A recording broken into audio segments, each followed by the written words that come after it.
فرماتا ہے کہ انا انزلناہ فی لیلۃ القدر، بے شک ہم نے اس قرآن کو شب قدر میں نازل کیا۔ وما ادراک ما لیلۃ القدر، اور آپ کو کیا معلوم کہ شب قدر کیا ہے؟ لیلۃ القدر خیر من الف شہر، شب قدر 1000 مہینوں سے بہتر ہے۔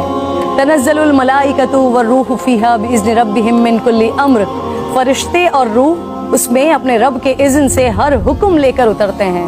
سلام ہی حتی مطلع الفجر، وہ صبح روشن ہونے تک سلامتی کی رات۔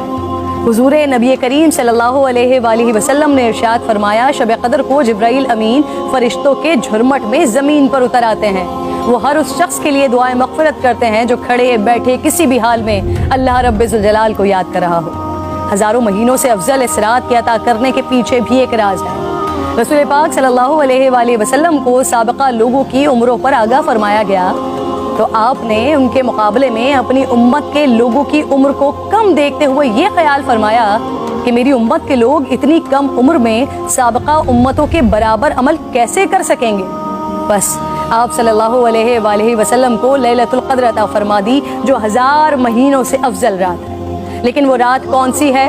اس عظیم رات کو کہاں تلاش کیا جائے؟ اس پر رسالت مآب صلی اللہ علیہ وآلہ وسلم نے فرمایا، لیلۃ القدر کو رمضان کے آخری عشرے کی طاق راتوں میں تلاش کرو۔ اس رات کے مخفی رکھنے میں بھی حکمتیں ہیں ناظرین۔ اگر لیلۃ القدر کو مخفی نہ رکھا جاتا تو لوگ بس اسی رات کی عبادت پر اکتفا کر لیتے، اور اگر کسی انسان کی وہ رات عبادت سے رہ جاتی تو شاید اس صدمے کا ازالہ ممکن نہ ہوتا۔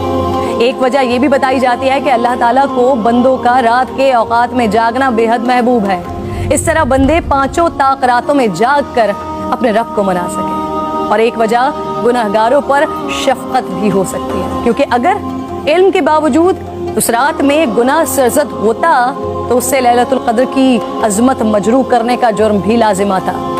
آپ صلی اللہ علیہ وآلہ وسلم نے فرمایا، جس شخص نے شب قدر میں اجر و ثواب کی امید سے عبادت کی، اس کے سابقہ گناہ معاف کر دیا جاتا ہے۔ میری بات ناظرین بہت طویل ہو رہی ہے، میں بس آخر میں آج کی رات تمام مسلمانوں کو حضرت بہلول دانا کا ایک واقعہ سنانا چاہتی ہوں، جس کے بعد شاید کہنے کو پھر کچھ نہیں رہ جاتا۔ ایک دن بہلول بازار میں بیٹھے تھے، کسی شخص نے پوچھا کیا کر رہے ہیں؟ آپ نے فرمایا اللہ رب ذوالجلال اور بندوں کی صلح کروا رہا ہوں۔ اس شخص نے پوچھا پھر کیا بنا؟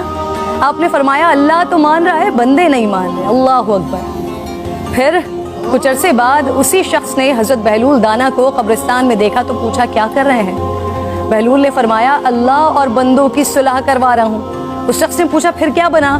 آپ نے فرمایا کہ بندے تو مان رہے ہیں لیکن آج اللہ نہیں مان رہا۔ آنکھ بند ہونے سے پہلے منا لیں اس رب کو، میری التجا ہے۔